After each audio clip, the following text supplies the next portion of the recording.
तो आप अगर अब क्वेश्चन क्या है? No cross talk. No cross talk. I have told you once, don't do it again, please. देखिए जी, मैं स्पीकर साहब आज अपनी सारी मेंबर से बात करना चाहता हूं। सिर्फ मैं एक बात करना चाहता हूं। मैं यहाँ ऑपोजिट बैठा हुआ था, इसी वजीर ने जो जुबान मेरे ऊपर इस्तेमाल की, मैं चुप करके सुनता रहा, मेरी सारी पार्टी चुप करके सुनती रही। हम आराम से बैठे, क्योंकि जमहूरियत के अंदर हौसला चाहिए, बर्दाश्त चाहिए, आपको हौसला चाहिए, दलेरी चाहिए। जमहूरियत के अंदर ये नहीं होता कि एक आदमी आप अपनी बात कर दे और अगले बैठ को प्राइम मिनिस्टर बैठा सुन रहा है और इस तरह की जुबान, गैर पार्लियामेंट्री जुबान इस्तेमाल की जा रही है। ये तकरीरों में करें, आपको मैंने एक दफा कहा है कि प्लीज डोंट इंटरफेयर। पार्लियामेंट में ऐसी जुबान इस्तेमाल नहीं होती, इसलिए इसको पार्लियामेंट गैर पार्लियामेंट्री कहते हैं। आप इस तरह की जुबान इस्तेमाल करें और प्राइम मिनिस्टर बड़ी खुशी से मासूम सा चेहरा बना के हंस रहा हो और तमाशा देख रहा हो कि एक आदमी एक पार्लियामेंट्री लीडर को जलील कर रहा है, और आप इजाजत दे दें और फिर जब वो बोलने लगे तो यहां शोर मचा दें। हौसला रखो, दिलेर हो, दिल गुर्दा रखो, सुनो मेरी बात है।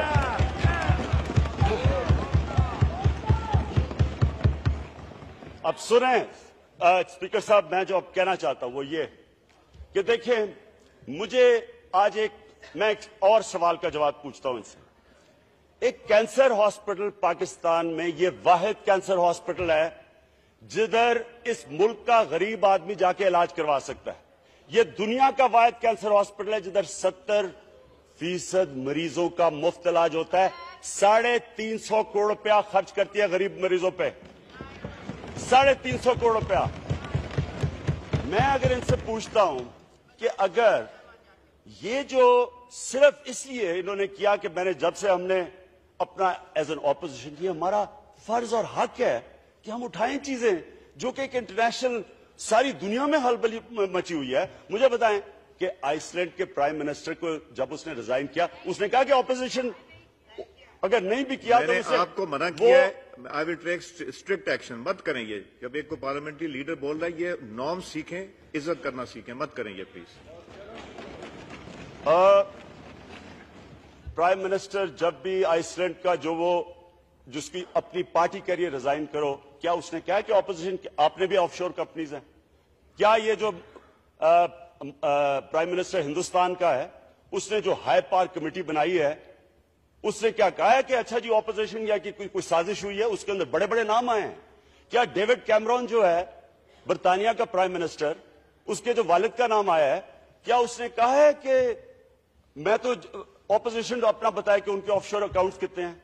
देखिए, जब आप प्राइम मिनिस्टर बनते हैं या मुल्क की जिम्मेदारी, जब आप अवाम के टैक्स के जिम्मेदार होते हैं, आप ईमानदारी से पैसा इकट्ठा करते हैं और अवाम पे खर्च करते हैं, तो आप पे जिम्मेदारी आ जाती है। क्योंकि जो शाह साहब ने बात बिल्कुल ठीक की, गवर्नमेंट का जो प्राइम मिनिस्टर है उसके पास सबसे बड़ी कुव्वत उसकी मॉरल अथॉरिटी होती है। एक डेमोक्रेसी के अंदर प्राइम मिनिस्टर के पास फौज नहीं होती, वो पुलिस से इंतकामी कार्रवाई नहीं कर सकता, उसके पास सिर्फ मॉरल अथॉरिटी होती है। और इसलिए मॉरल अथॉरिटी की वजह से प्राइम मिनिस्टर को एक्सप्लेन करना पड़ता है। ये नहीं कि जी बड़ा मियां साहब ने बहुत बड़ा कारनामा कर दिया कि उन्होंने जाके मीडिया के ऊपर आ गए। ये उन्होंने कोई एहसान नहीं किया। उनका फर्ज बनता है कि कौम को बताएं कि जो कंपनीज के नाम आए हैं उनका काम था बताना। मैं वापस आता हूं शौकत खान पे। सिर्फ मैं इसलिए इल्जाम लगाया गया कि जनाब एंडाउमेंट फंड का पैसा इन्वेस्ट हुआ, ये इन्होंने कहा ऑफशोर कंपनी पे। सबसे पहले तो मैं क्लियर कर दूं कि शौकत खान पे इंस्टीट्यूशन है, मैं उसके एंडाउमेंट फंड पे नहीं बैठता, मैं उसकी इन्वेस्टमेंट्स नहीं करता। लेकिन मैंने ये कहा कि $3 मिलियन की बात इन्होंने की कि वो डूब गया है। मैं कल प्रेस कॉन्फ्रेंस सुन रहा था तो वजीर बैठे हुए, जिम्मेदार वजीर कह रहे हैं जी उसका पैसा डूब गया है। अगर तो आप ब्लैकमेल करने के लिए नहीं इस्तेमाल कर रहे थे इस चीज को, और अगर वाकई आपको कंसर्न था, एक टेलीफोन करते शौकत खानम को, आपको पता चलना था कि 29 जून को शौकत खानम 2015 में वो $3 मिलियन वापस आ चुका था, वो डूबा नहीं था। और आप ये जो जब आप शक और शुबात एक हॉस्पिटल के ऊपर करते हैं, मेरा क्वेश्चन ये है कि अगर वो बंद हो जाता है, सपोजिंग वो हॉस्पिटल बंद हो जाता है, क्या गवर्नमेंट ने या कोई हॉस्पिटल खड़े किए हुए जिधर जाके गरीब आदमी कैंसर का इलाज कराए? یعنی کتنی غیر ذمہ دار چیز ہے کہ آپ ایک ہاسپٹل کو نہیں چھوڑ رہے جس کا وہ پیسہ بھی ڈوبا نہیں، جس کے اوپر سارا شور مچایا ہے۔ انڈاؤمنٹ فنڈ جو ہوتا ہے، یہ اب دوسری انہوں نے بات کی کہ جی انڈاؤمنٹ فنڈ آپ نے آف شور انویسٹ کر دیا۔ میں ان کو بتانا چاہتا ہوں کہ شوکت خانم کا 40% فنڈ آتا ہے اوورسیز سے، یہ سارے انگلینڈ، امریکہ سے، مڈل ایسٹ سے اس کے فنڈز آتے ہیں 40%۔ شوکت خانم کو مشینری اکوپمنٹ خریدنی پڑتی ہے باہر سے، ساری دوائیاں باہر سے امپورٹ ہوتی ہیں، اس کے لیے پیسہ چاہیے ہوتا ہے، اس لیے پیسہ باہر رکھا جاتا ہے۔ یہاں سے منی لانڈرنگ کر کے پیسہ نہیں گیا اور کوئی چیز چھپائی نہیں گئی۔ سارے جو شوکت خانم کے جو ساری فنڈز ہیں سب اوپن ہیں، کوئی دیکھ سکتا ہے۔ یہ ہم نے کوئی آف شور کمپنی میں چھپایا نہیں کہ ہمیں سارے اوپن فنڈز ہیں۔ ان کو پتا کیسے چلا؟ ان کو پتا ایسے چلا کیونکہ ہماری کتاب میں ہے، ہم نے ڈکلیئر کیا ہوا ہے، ہمیں کوئی چھپانے کی چیز نہیں ہے اس میں، کوئی بھی جا کے چیک کر سکتا ہے۔ تو میں ان سے ریکویسٹ کرتا ہوں کہ خدا کا واسطہ ہے، اپنے لیڈر کی جو اتنے بڑے اس کے اوپر الزامات لگے ہیں، 4 لگے ہیں اس کے اوپر، یہ جو ان کے اوپر آف شور کمپنیز کے ہیں، 4 ایلیگیشنز ہیں، major allegations: tax evasion, money laundering, hiding assets, election commission کو غلط بیانی کرنا، یہ میجر آفینسز ہیں۔ ان کو جواب دینا پڑتا ہے، اس کا پڑھنا ہے اور پڑھے گا۔ تو مجھے یہ بتائیں کہ شوکت خانم کس چیز کا جواب دے؟ انہوں نے تو سارا ڈکلیئر کیا ہوا ہے، ان کے تو بکس کے اوپر ہے، وہ تو کوئی چھپا کے انہوں نے ڈالا۔ عمران خان نے تو میں تو انویسٹمنٹ ایکسپرٹ نہیں ہوں، وہاں کی کمیٹی بیٹھی ہے جو انویسٹ کرتی ہے پیسے، اور جب وہ پیسہ واپس آ گیا ہاسپٹل کو، کیا ان کو یہ چاہیے نہیں تھا کہ اتنا بڑی غلط بیانی کرتے، ٹی وی پہ جا کے گورنمنٹ کے آفیسز میں بیٹھ کے کہہ رہے ہیں جو ڈوب گیا $3 ملین؟ کیا ان کا کام نہیں تھا کہ ایک ٹیلی فون کر کے شوکت خانم کو پوچھتے کہ پیسہ واپس آیا نہیں؟ کیا یہ ہے پاکستان کی پالیٹکس کہ آپ اپنی کرسی بچانے کے لیے، پیسہ بچانے کے لیے آپ ایک خیراتی ادارے کو ختم کرنا چاہتے ہیں؟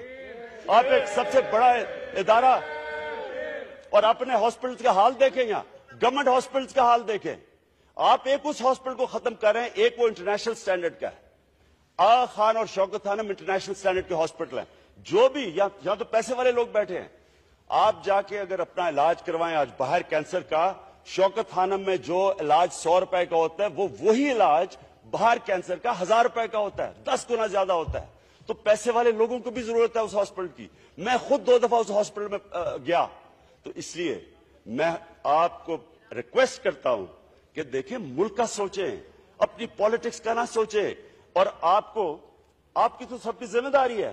میں آپ سے اگلی بات کرتا ہوں، آپ کی ذمہ داری ہے، آپ کی ذمہ داری یہ ہے کہ آپ کو پوچھنا چاہیے کہ پرائم منسٹر صاحب، آپ ہمارے پارٹی کے ہیڈ ہیں، آپ ڈکلیئر کریں اپنے ایسٹس۔ آپ کو بجائے ان کو پروٹیکٹ کرنے کے، آپ کو کہیں آپ نے اگر چوری نہیں کی، آپ نے کچھ کیا نہیں، اپنے ایسٹس ڈکلیئر کر دیں۔ مارگریٹ تھیچر کو کسی اپوزیشن نے نکالا تھا، مارگریٹ تھیچر کو کنزرویٹو پارٹی نے نکالا تھا، ٹونی بلیئر کو اپوزیشن نے نہیں جانے دیا تھا، ٹونی بلیئر کو لیبر پارٹی نے کہا تھا کہ اب آپ جائیں۔ آپ کا کام ہے کہ اگر میاں نواز شریف کی کوئی رانگ ڈوئنگ نہیں ہے، آپ کہیں جناب آپ اپنے آپ کو پیش کریں، آپ اس کو کلیئر کریں۔